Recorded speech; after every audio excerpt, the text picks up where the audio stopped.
All I need from you is the acceptance of it. Will you believe it? Will you believe that with God all things are possible?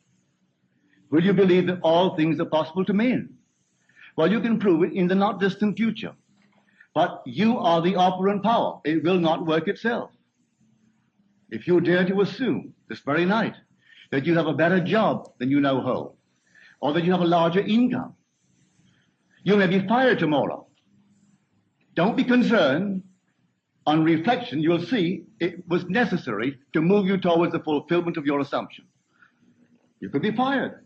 And I wouldn't bat an eye if you told me tomorrow, well, I did what you told me. You know what happened? I was fired. I have seen that. It takes someone to fire you to get you into a better job. I have seen that time and again. I wouldn't go out and quit the job.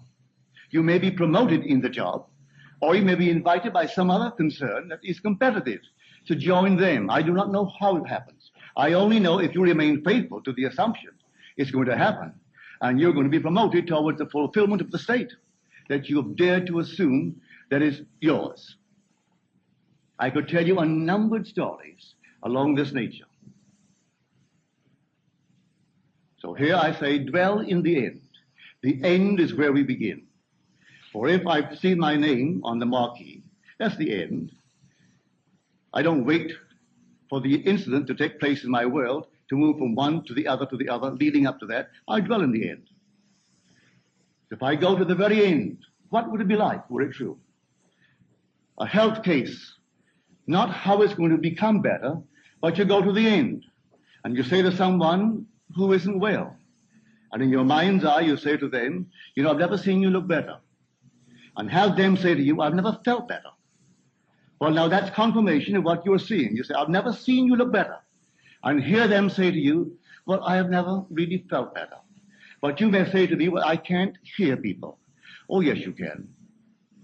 You can hear anything you want to hear. You don't have to hear it audibly.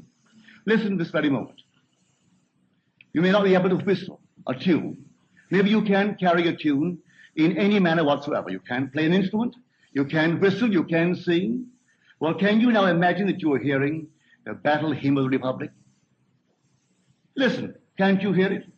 Can't you augment it 1,000 voices, 10,000 voices? Did you hear it at the funeral of Senator Kennedy? Did you see it on TV? Wasn't that moving?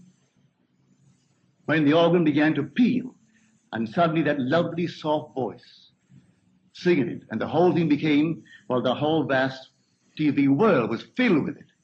I doubt there were very many dry eyes when he got through singing the battle hymn of the Republic.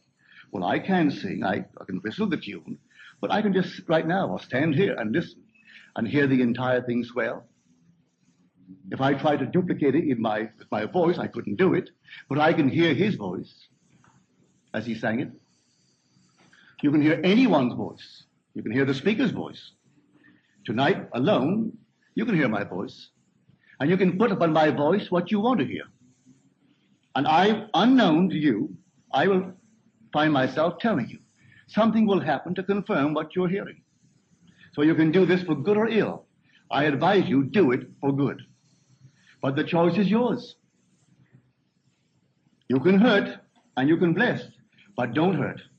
Use your imagination always lovingly on behalf of others. But to tell you that you couldn't do it to hurt is stupid, because you can hurt. But it's entirely up to you. So you imagine what you want. Believe that you have it, and see how it works in the world. Those who scoff at it, or let them scoff. 5 years from now, when you're on the top, they may be working for you. And they've even forgotten that they sat in the same audience with you when you heard and believed, and they also heard, but they didn't believe. And so you moved on, and they remained behind. And that's life. But there's only one creative power in the universe. Scripture names that power as God, Jesus Christ, the Lord, the same power. Because there aren't two gods, there aren't two lords, there's only one. And that one Christ dwells in us. He did not appropriate a single man, as Scripture, the priesthoods of the world teach. They tell you of a single man, and they single out a man that differs from all men. He isn't dwelling in this man or that man. His desire was to save humanity. And so he dwells in us, not in that particular man. He didn't become this one man, dwelling in one man. No, let no one tell you that the Christ in you differs from the Christ, and let them name any man they want. He cannot differ. If there is a Christ other than that Christ who is crucified within us, and who rose and continues to rise in humanity, he is a false Christ.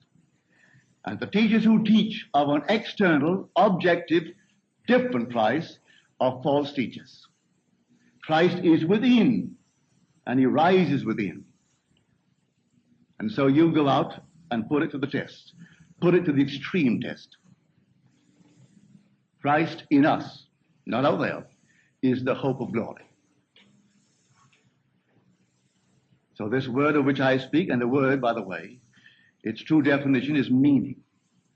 In the beginning there was meaning to the whole thing. And that meaning was with God. And God himself was the meaning. There is a purpose, there's a plan behind it all. Awakened in us so that we and he are one. So he actually became us, that we may become God. It seems incredible, but it's true. That's the purpose of life, to take humanity and lift it to God. So it becomes God. So he became man that man may become God.